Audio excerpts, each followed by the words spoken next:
Well, welcome to our Great Equatorial Telescope, which is 132 years old this year.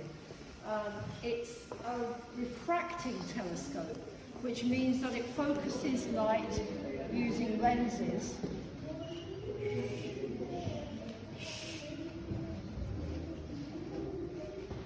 Lenses at the top of the telescope there, they're called the objective lenses, and they are this big, 28 inches in diameter. Again, I think some of you have already heard about that. It was commissioned by the astronomer Royal Christie in 1885, and it was in action by 1893.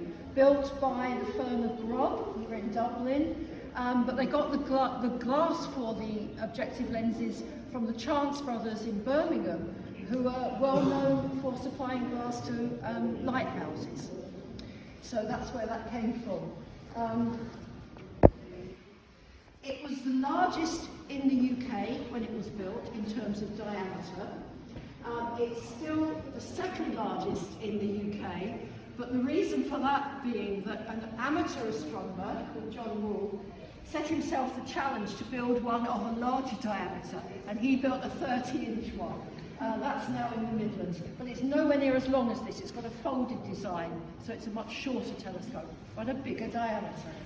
It's still about the 8th largest diameter in the world, the largest one being at Yerkes in the United States at 40 inches. There is a limit to how large you can have a refracting telescope, because the lenses, being made of glass, are dense and heavy, and glass deforms under its own weight, it flows.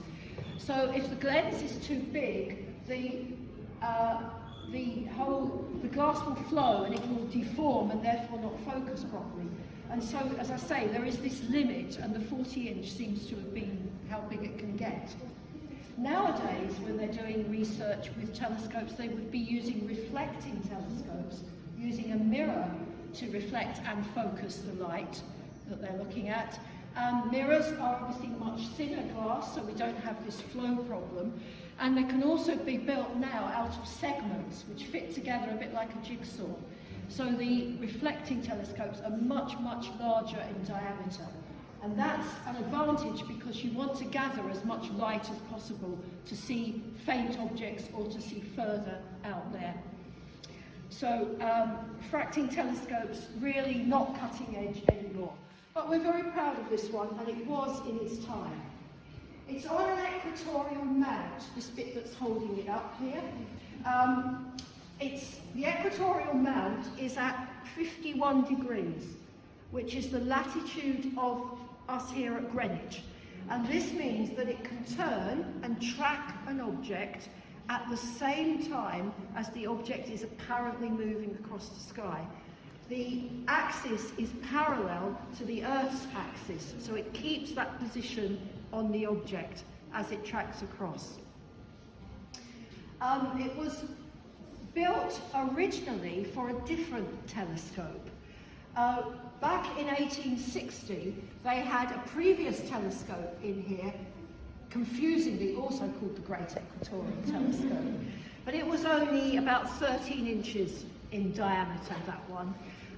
So when they wanted to build and use a bigger one, which they wanted to do for the purposes of astrophotography and spectroscopy, there wasn't enough money to build a new building and dome for it. They had to use the one they already had. So this results in the centre of it being a rather odd rectangular shape, simply so it could fit in this existing frame.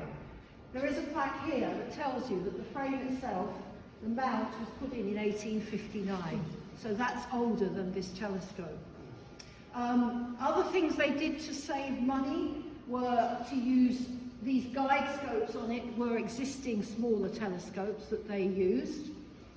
And they had to adapt the building somewhat. The original building had a drum round the top that opened up, a drum cylindrical shape that ran on cannonballs back in the day.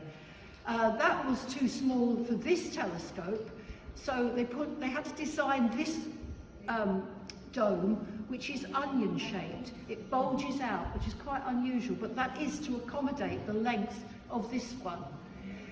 Still problems, though, that they had to put up with. There are pictures you can see. The astronomers used to lie on a couch and look straight up through the telescope when they were using it. With this one, there wasn't enough room for it to be vertical and to fit an astronomer on his couch underneath it. So it was limited slightly in the vertical direction. And then coming down to lower angles, it would stick out of the dome, and you don't really want your telescope sticking out. So there were limitations down, and there was a time when they used to put canvas sails up there to protect it from the weather. It was originally driven, because as this thing rotates, it was originally driven by water pumped up the hill here. I believe there were problems in the winter with it freezing, as you could imagine. It's now electrically driven since about 1930, and I don't know that you'll all see this, but the electric motor is just positioned here. So it's quite small. It doesn't need a big motor to drive it. It's so well balanced. So what else can I tell you? So I mentioned that it was here to use for astrophotography and spectroscopy. Astrophotography, taking photographs, spectroscopy, where the light is brought in and it's split up into its component parts to gain information about the stars or the galaxies that you're looking at. It was a novel design. The two lenses at the top were designed to be able to be changed to be used for both of those purposes. And unfortunately, it never really worked perfectly for either of them, and other telescopes dedicated to those tasks were brought in. So this one spent its life really being used as a visual telescope, somebody looking through it. And most of the work was done here on double stars. This is stars that orbit round each other. But also some planet work was done, and transits where one object passes in front of another. Those kind of visual observations were made with this telescope. In the war, 1939, they took the objective lens off to protect it, that being the most valuable and expensive part of it, which was just as well because bombs did land in the park in 1940 and in 1944. Again, there are pictures, or a picture over there, of the dome that was shredded by the shrapnel from the bomb in 1944. That dome, that was the original dome, and it was made of papier-mâché. The one we have now is fiberglass. Other evidence of that bombing, out on the wolf statue, which is just outside there, if you look on the plinth, you can see damage on that from shrapnel at that time as well. And then after the war, it was decided to move Greenwich Observatory away from this site as a research institute down into Hurst-on-Sea in Sussex. So this telescope was moved from here in 1957 down to that side. But really its days were over. It was no longer able to do cutting-edge research. It was behind the times, and money wasn't coming into Greenwich Observatory at that time to make massive upgrades. And so in 1971 they brought it back here as a museum piece. But it is still usable. And in the winter we have events called Evening with the Stars when the public can come in, and assuming it's clear, you can get a view through this telescope. It's had video cameras, CCD cameras attached to it. You can see the videos aren't wonderful, but you can see some of the work that's been done with the cameras since it's been back.